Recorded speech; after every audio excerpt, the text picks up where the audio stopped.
Welcome back to Insights from the Couch. This is part 2 of our special episode with Dr. Laurie Watson on women's sex and sexuality at midlife. At the time, interestingly, I didn't feel remotely sad about it. I felt empowered. In fact, while my boyfriend slept in the morning, all of my girlfriends came over one by one, and I ran downstairs and they were like, "What was it like?" And I reported, and I felt so like I did it, you know? Such a badass. Yeah, like I felt like a little badass. However, when I look back, I share that same sadness, and I think about how long it took me as a woman. Frankly, not until well after I had children, until I really started to think about, and I'm also lucky that I have orgasms very easily. I'm someone who enjoys sex, even though I'm pretty vanilla in my appetites. But it took me years to allow myself to be fully embodied, to think about my own pleasure, to be able to really savor my own pleasure and not be thinking about, am I performing well? How does my body look? Am I going to get my partner off? You know, do I look fat? I mean, all these kind of thoughts that really can take you out of your embodied experience. Yeah. And I probably still struggle with some of that today, to be honest. I think it's hard, right? We have so much pressure as women on how we look. And I think there is not a lot of permission for us to voice our needs sexually. I'm also struck by, that maybe as a young woman, you thought intercourse was going to do it. And I just want to say a little fact out there that only 15% of women can orgasm with sexual intercourse. Wow. Only 15%. Yeah. So that feels right. And that's to me. I didn't know it was that low. Okay. Yeah, like a hands-off sexual experience. So, I mean, if they're having sexual intercourse and simultaneously having clitoral stimulation, because the clitoris is actually where a woman receives the most sexual pleasure. Yes. Maybe she can have an orgasm, sexual intercourse with a vibrator, or, she's touching her own clitoris from behind while he's behind her, or when she's on top, she's touching her own clitoris or using a vibrator. It's the clitoral stimulation that really has a woman reach orgasm. And some women who have orgasms through sexual intercourse, they've received a lot of stimulation. They're highly aroused. Then they have intercourse, and kind of the thrusting does kind of hit their clitoris in the right way. And so, they reach orgasm that way. But it's the clitoris, y'all. The clitoris is the center of the sexual world. If there's like a doggy style thing happening and nothing's happening clitorally, like I will not have an orgasm. It is 100% clitoris. Yeah, no, agreed. Sure. I love the permission you give, though, for like all the different ways to engage. Like, I think when I was younger, I had a very strict sense of like what it ought to be. Mm-hmm. And as I've gotten older, and I've been with my partner for years, and he's super comfortable doing whatever it would take, because he definitely wants me to have an orgasm. So I love that he is wired that way. But that you should feel empowered to do whatever works within, for each of you to have an orgasm. Mm-hmm. Absolutely. And not be stuck. But I'm so curious, how do you talk to a woman in midlife, maybe perimenopausal, menopausal, who is like totally drifted away from herself sexually, and maybe even feels like foreclosing on sex? Like, okay, maybe that phase of my life is over. How do you begin to bring her kind of back to herself or back to life in that area? I think that, so first of all, I am postmenopausal. So, the body goes through some really weird changes, and it usually sexual arousal becomes a little more difficult, and it maybe takes longer to reach an orgasm. And a lot of women don't give themselves time for pleasure. They don't take enough time for that. They think it should happen the way it used to. Or they think, you know what, I got a million things I'm doing right now. That's too long. I don't want to give myself that. So, I mean, some of it is, I think women are often self-sacrificing. They're all about, giving to others. Maybe they have children in college. Maybe they're working full time. They're still perhaps doing so much around the house. I mean, the list is endless about what women will give to others. And it's a short list in terms of what they take for themselves. So first of all, I check in on, do they take enough? Do they have enough autonomy? Do they take time for self-care? Do they take time during the sexual experience to let their body relax and get aroused? Or are their expectations, still kind of what it used to be like? Or maybe what it never was like? And are you kidding? Now with this body, I'm not gonna bother with that mess. So one thing I do recommend highly is vibrators in menopause. Really, really helps. But most women, I think, that have lost that, I kind of hearken back to what is life like without this spice? I mean, remember when we're young and the person we love is going to be at the party, and all day long, you're fantasizing about the party, and you're ready. You're choosing your clothes. You're shaving your legs, and Yes. You're thinking about, will they notice me? Will he notice me? Can I talk to him? What am I going to say? How am I going to flirt? Oh my gosh. And all of that generates so much internal excitement and joy. And, by the time maybe you get to the touch, it's like, it's electric. Absolutely. All that erotic energy. It's so exciting. And I mean, maybe we're not going to be electric with our own partner on that first touch, but that joy and that excitement, I mean, it has to include sexuality for us to have that. Yeah. And I think that sex makes Thursday a holiday. It's like an ordinary day. I love that. An ordinary day can be exciting because flirting and sexual connection brings so much excitement to our life. We have emotional connection, which is our security, right? We want somebody who we can trust with our secrets, who cheers us on in our endeavors. We want somebody who we're partnered with in caretaking. They're committed to us. They're loyal to us. When our mother-in-law on Thanksgiving says, this dish needs salt, our partner says, I like it just the way it is, Mom. I mean, they got our back. And they show up for us in moments of desperate need. When we lose a parent, they're at the funeral, they're at the deathbed with us. They are our loyal partner. And we want somebody to be our sexual partner, because that's where most of the excitement in the ordinary relationship resides. It's this balance of what makes a partnership. So I just asked them, what would it be like to give that up? And then secondly, is that going to work? How is that going to land on your partner? Is that going to actually keep the relationship happy and stable? I don't want them to lay down and think of England and just do it. I don't think that's where I'm going with this. I want them to have an erotic self. And to have an erotic self, we have to invest in it. And nobody tells us that, right? Nobody tells us that it shouldn't just be spontaneous and magic. And many women we know are responsive lovers. They want a partner to cue them. They respond to cues, but we can also cue ourselves. I mean, we can have candlelight. We can take a bath and have perfume on and wear things that we feel in our bodies now comfortable in, that are slippery and sexy. And, in the winter, I have a fire almost every night. I also take a hot bath every night, and I invite my husband in. And it's not just for sex. Yeah. It's like, I like no electronics. There's no TV in the bathroom. I mean, this is a way we just sit and relax, maybe have a glass of wine and connect after the long day. Then, out of it, you're warm, because in the winter, I can't have sex if I have cold feet.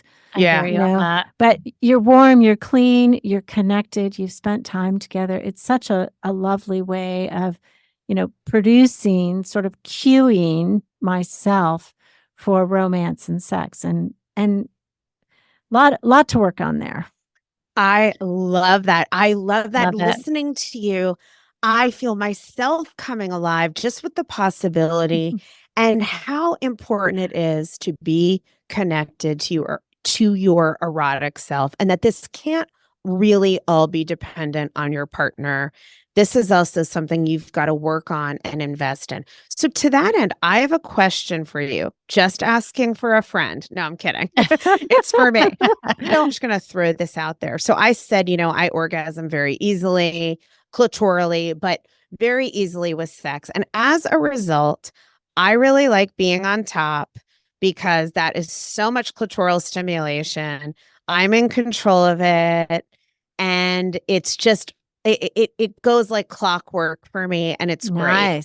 Nice. Yeah. Girlfriend, So you go. You're a rock star.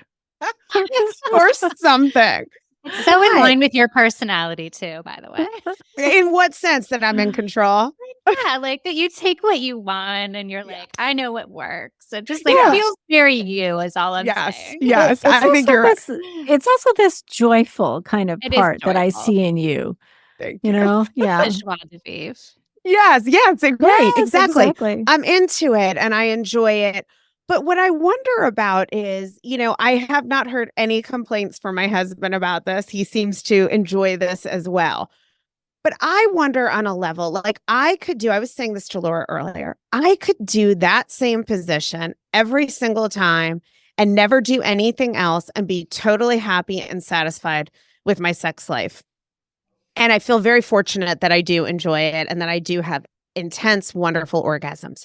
But is this so boring to men? Do men really need a lot of variety? I mean, obviously everyone's individual, but on the whole, like, is it possible my husband, and I'm going to have to ask him after today, is secretly so bored of this and like, oh, here we go. She's climbing on again and it's going to be Groundhog Day. Do men need more variety than women? I think in general, men, their bodies work in a variety of positions, right? Women often find one route that's very predictable and dependable. And so they often like the same sort of thing. And men often do, just because their bodies work so well, they can do different things. So they enjoy that. But I mean, I think, there's so many workable things here. You could do it in another position and then switch to your favorite where you come in, or, and then maybe switch to another position that he likes where he comes that way. I mean, you have a route that works and is great for you. So I would just check in with your husband. I think, my husband and I would say probably 80% of the time do the same thing. Same with us. It works really well. And that's what I think. He loves it. He watches me usually come first, and he's always laughing afterwards. He's like, wow. And it's such a turn on for him to see my experience. So I don't know about your guy, but my guy would say, that's hot. I love it. I love it when you come this way. And, when we do other things, that's really fun too. Yeah. But I think my husband loves it. Yeah. Yeah. So I wouldn't worry so much. Our enthusiasm. I think they love our enthusiasm and our pleasure. I think men really respond to watching their partner really being possessed by their own pleasure. Yes, I agree. Absolutely. So it doesn't matter what it takes. Right. The number one thing you got to dress up in is enthusiasm. Yes. Yes. Yeah. Okay. So to that end, I have another question for you. Okay. So I'm about to turn 51. Very you young shortly. Thing. You young thing. So, and I know that's the average age of menopause.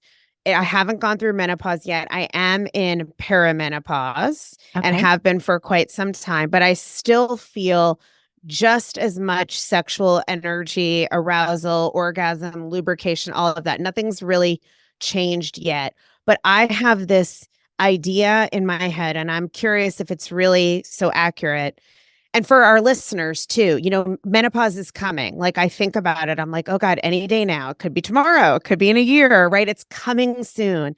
And is this going to kill off my sex drive? Is it going to be so much harder after? I mean, you referenced this a little bit, but is it that women just suddenly, like, might I go through a complete 180 and suddenly I'm just not sexual at all anymore? It's kind of terrifying.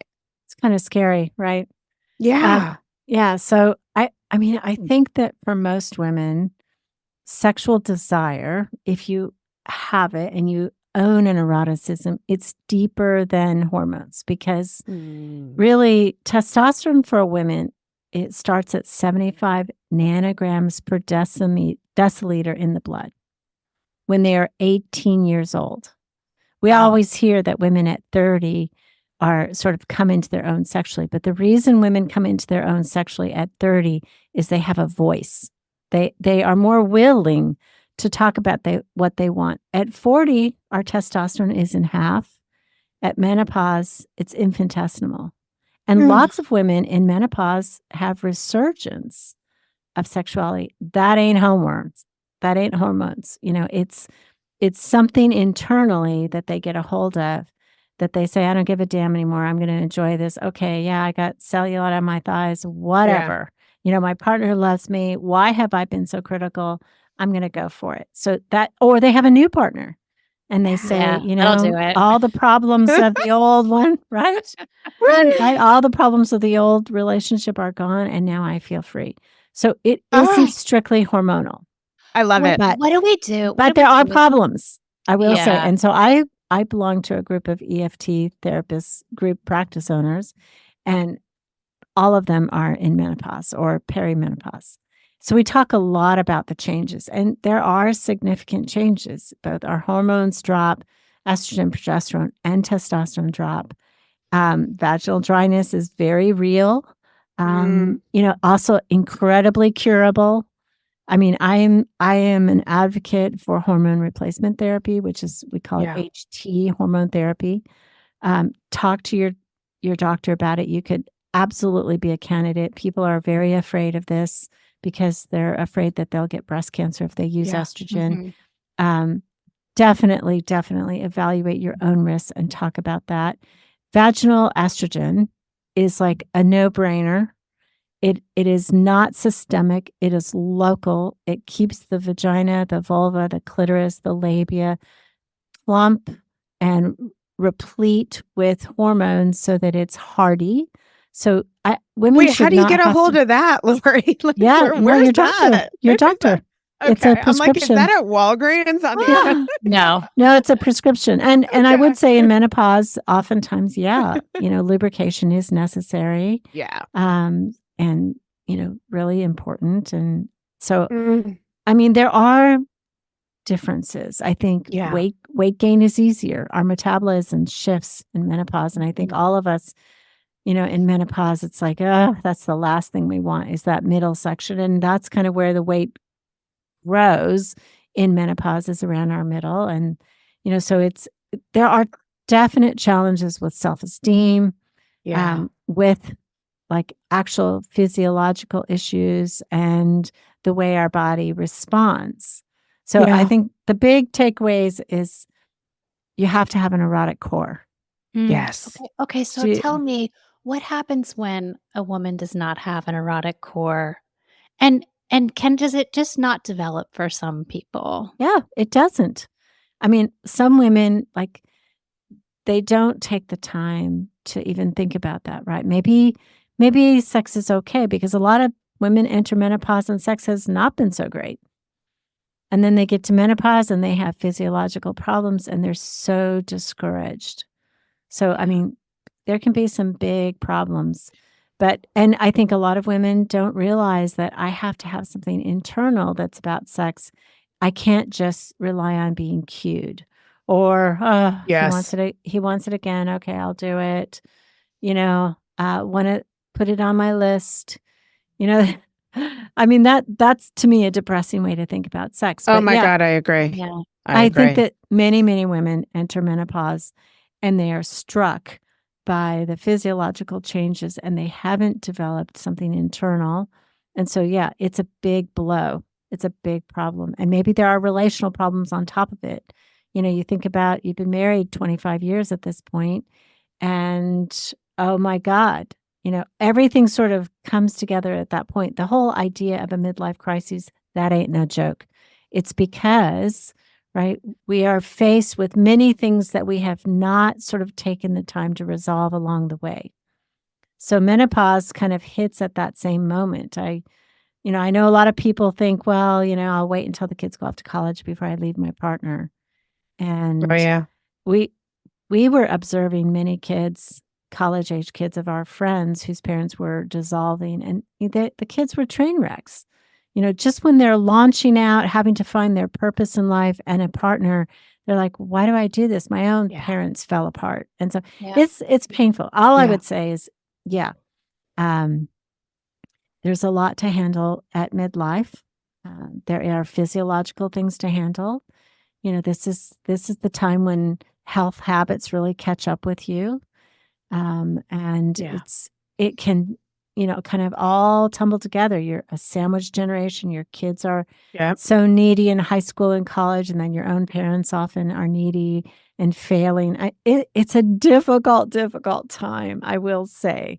But I think with some help, with some support, certainly our sexual life can be good, can be great. And I will tell you, this is the honest truth. I have better, bigger orgasms in postmenopause than I ever had in my entire life. I have a more free, exciting sex life because I have worked so hard at learning to surrender to my body and give into it, that it is an explosive, exciting experience. My husband says that ought to be illegal, afterwards. So Okay. we're gonna be coming to Asheville for your retreat. oh, please Yes. come. And it's I mean- an all talk retreat. It's it's not demos. It's nothing weird. We're not gonna look at our vaginas with We're not going to mirrors or look at our anything. vagina with mirrors, no. But we're going to talk explicitly about sex and about the sexual cycle. Laura and and everything. I are coming.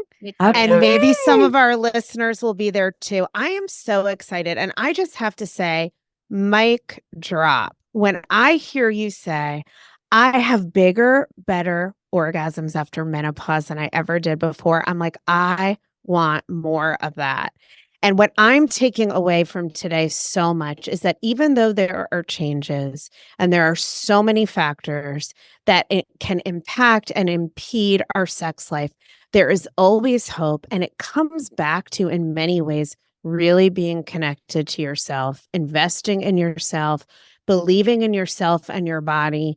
There's nothing more powerful to me. I can see this in a sense because, I have cellulite. I've had cellulite since I'm 16. I spent most of my life Who doesn't? feeling ashamed and like I should hide under a tent or kill myself. Now I'm like, fuck it. I'm going to walk to the pool with my cellulite. And if people are grossed out by me, I don't give a shit. I feel my body is probably in the worst shape it's ever been right now. Well, no, not quite, but close. But I feel the most empowered within my body. If this is the worst shape, girl, you are rocking it, because I see your gosh, Facebook. I see your Facebook post and I'm like, that woman is so sexy. Thanks, I do. I think Laura. that. I really do think that. Every time I see it, I'm like, she is so sexy. Wow. Thank you. Well, and that I appreciate that so much. But that I think is the point, right? That I feel more alive in my own body. Yes. I feel more confident in my own skin. And that is what makes us exude sexiness. And I think also makes us want to be sexual, right? Yeah. I feel sexy. And it's not because of a societal standard. It's because of the way I inhabit myself and connect. And it shows. Yeah. It's Thank right. It's you. from the inside out. It's from the inside out. Well, Yes, I'm glad at least someone thinks I have it going on. And Laurie, this has been so good. I can't even tell you, I have learned so much. I'm so excited. I know our listeners are going to love this and get so much out of it. And just the hope and possibility about what we can do as sexual beings throughout the lifespan. Thank you. I agree. I totally agree. It's Such a so whole merchant. Thank you. Yes. So, and everyone listening, check out insightsfromthecouch.org, because we are going to have resources, links to Laurie's book, links to her upcoming women's retreat on exploring sexuality. What is the official name, Laurie? We call it the Slumber Party. It's a slumber party, a women's sexuality retreat. And it's in Asheville, North Carolina. And it's really, incredible home that we're in. One of our hosts, it's her home. And it is magnificent. The view is spectacular. We have a chef who comes in and prepares food. It's really great. And are we able to sign up already? Yes, you can sign up already. Yeah. Oh, yeah. We're already like half full. Okay. And, Well, Laura, yeah, we better definitely. get on it. I know. Yeah. Some of it is like bunk bed situation. You have That's to share a great. bathroom. I think the private room is completely booked, but it's really fun. It's fine. We have a It great sounds time. great. It sounds great. And I think this is the spirit of it, right? Like, let's come alive as women and embrace our sexuality and love our bodies and really enjoy this aspect of Ooh. life. Okay. Well, All thank right, you well- for having me. Yeah. Loved it. Thank you for coming. It's been awesome. It's been amazing. Thank you so much, Laurie. We're so grateful, and we will see you all next time.